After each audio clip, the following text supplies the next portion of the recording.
안녕하세요. 고금리의 청년들 중에서 영끌족들이 이제 생활에 큰 타격이 됐다. 타격이 왔다. 빚 갚기가 삶의 전부가 됐다라고 얘기하는데 이건 결국 누구 탓할 게 못 되는 게 무리하게 영끌한 이들이 이제 저지른 이제 자기의 잘못인 겁니다. 결국 생계 위기에 내몰렸다라고 하는 저들은 자신의 잘못된 선택 때문에 평생을 이제 빚의 굴레에 이제 짓눌려서 살게 됩니다. 금융권들이 저런 사실을 몰랐을까요? 너무도 잘 알았을 겁니다. 지금의 이 기득권 체제가 청년들에게 빚쟁이로 전락시키고 이제 계속해서 뜯어먹으려고 하는 수작이었던 겁니다. 그게 이미 이제 그들의 이제 셈법이었던 거고, 그런 것들을 몰랐던 이제 순진한 청년들, 순진하면서 욕심까지 덕지덕지 붙어 있는 청년들이 이제 그 마수에 걸려든 거다라고 봐야 됩니다. 괜찮은 척하고 버티고 있는 영끌들이 지하로 이제 추락할 거예요. 상대적으로 이제 경제적인 여력이 있는 이들, 지금도 최근에도 이제 집을 팔고 빠져나온 이제 5060들, 586 세대들, 그들이 자기 자식 버린 이제 청년들에게 덤탱이를 씌운 거다. 뭐 이렇게 보면 거의 맞을 것 같습니다. 이제 그렇게 생각하는 게 맞겠다라는 겁니다. 참 이제 잘 따져봐야죠. 사는 게 얼마나 어려운지, 얼마나 힘들지를 이제서야 그들은 알게 되는 거다라는 겁니다. 뭐 겉으로 드러내는 과시하고 자랑질하고 하는 게 자신의 가치를 드러내는 게 아닌데, 그동안에는 너무 떠들고 다니고 겉으로 이제 플렉스 어쩌고 저쩌고 하면서 그냥 자랑질하고 다녔던 거죠. 이제 빚을 진 이들은 평생 그 빚의 굴레에 낙인을 받고 평생 그 빚에 짓눌려 살게 될 겁니다. 이제 제대로 된 삶을 살기가 매우 어렵죠. 우리는 삶을요, 조용히 차분하게 사는 게 최고입니다. 조심하며 살아야 된다는 거죠.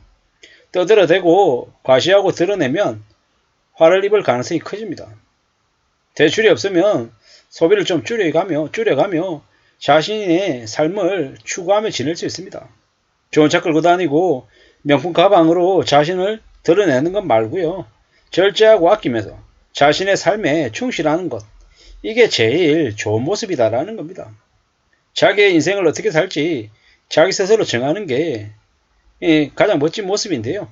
평소의 생활, 태도, 모습 이런 것들이 자신의 인생을 증명하는 거다라는 겁니다.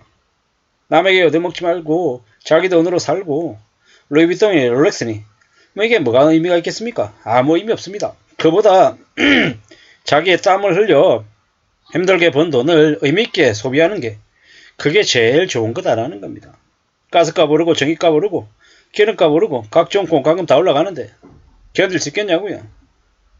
미친다라는 겁니다. 이제 겨울이 오고 있죠. 찬바람이 붑니다. 특히나 지금 같은 이 추위에 많은 사람들이 더 많이 얼어 죽는다고 하죠. 경기가 좋을 때는 얼어 죽는 사람들이 좀 적답니다. 상대적으로.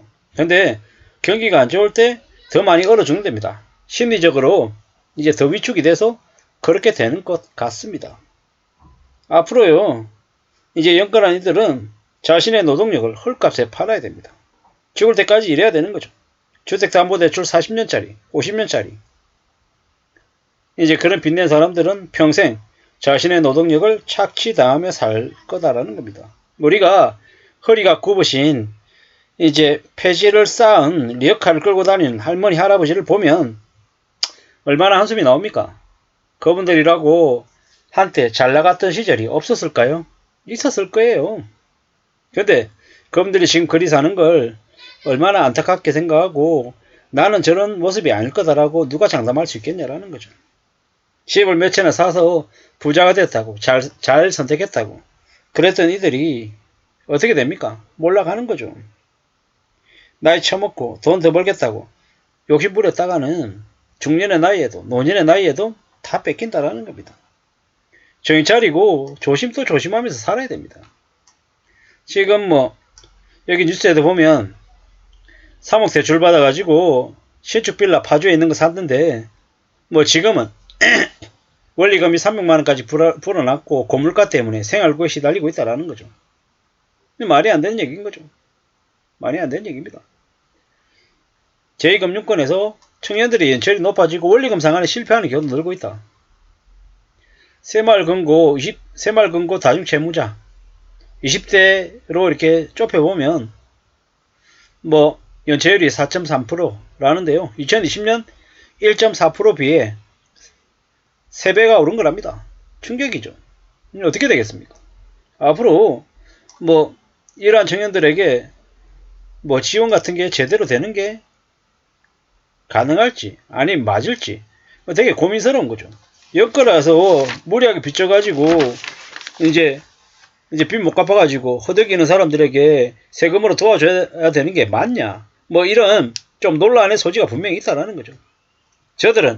저들이 진 책임을 스스로 져야 될 것 같다라고 저는 생각합니다. 사는 게 얼마나 어려운데 수월하게 쉽게 욕심부린 대가를 지불해야죠. 지불 안 하면 답이 없다라는 거죠. 정말로 무서운 일이다. 정말로 살벌한 일이다라는 걸 잊지 말아야 됩니다. 사는 게 얼마나 무서운데 뭐 쉽게 생각하면 안 된다라는 거죠. 함부로 금방 뭔가 이룰 거다라는 바람은 가져서는 안 되겠습니다. 그렇게 쉽게 뭔가를 이룰 거다라는 욕심이 세상을 수월하게 살 수 있다라는 착각이 아마 많은 이제 충격을 가져다 줄 것 같습니다. 점점 더 조심하고 또 염려하고 걱정하며 살아가야 될 것 같습니다. 구질구질하게 산다라고 누군가는 비아냥거릴 수 있겠지만 그렇게 알뜰살뜰하게 착실하게 사는 삶이 우리를 지켜준다라는 겁니다. 뭐 빚갚기가 삶의 전부가 되면 안 되죠. 자기가 감당할 수 있는 수준으로 빌려야죠. 무리하게 빌리면 답이 없다라는 겁니다. 빚 갚는 게 얼마나 힘든 건지 쉽게 생각하고 만만하게 여겼던 청년들이 이제 톡톡히 대가를 치르게 되어 있는 겁니다. 암담한 얘기죠. 씁쓸한 얘기입니다. 잘 따져보고 잘 생각하면서 살아가야 되겠습니다. 우리의 삶이 얼마나 힘든데 너무 쉽게 만만하게 생각하면 안 된다라는 거죠. 잘 생각하고 잘 따져보고 움직여야 될 것 같습니다. 그래야 삶을 지키죠. 참 많은 생각들, 많은 고민들을 해야 될 것 같습니다. 사는 게 얼마나 힘든지, 얼마나 어려운지 마음 굳게 먹고 움직여야죠. 뭐 이래저래 연끌들이 무리하게 빚을 너무 많이 냈다라는 겁니다. 그 빚 때문에 이제 그들은 몰라갈 수밖에 없다라는 겁니다. 혼나야죠. 망가져야죠. 그래야 그 망가지는 그들을 보고 다른 사람들이 교훈으로 삼고 그렇게 무분별하게 대출받지 않아야 되지 않겠습니까? 이래저래 많은 생각들이 듭니다. 한국은행도 쉽게 금리를 내리지 않을 거니 저 고금리는 계속될 거다라고 보면 거의 맞겠습니다. 이상입니다.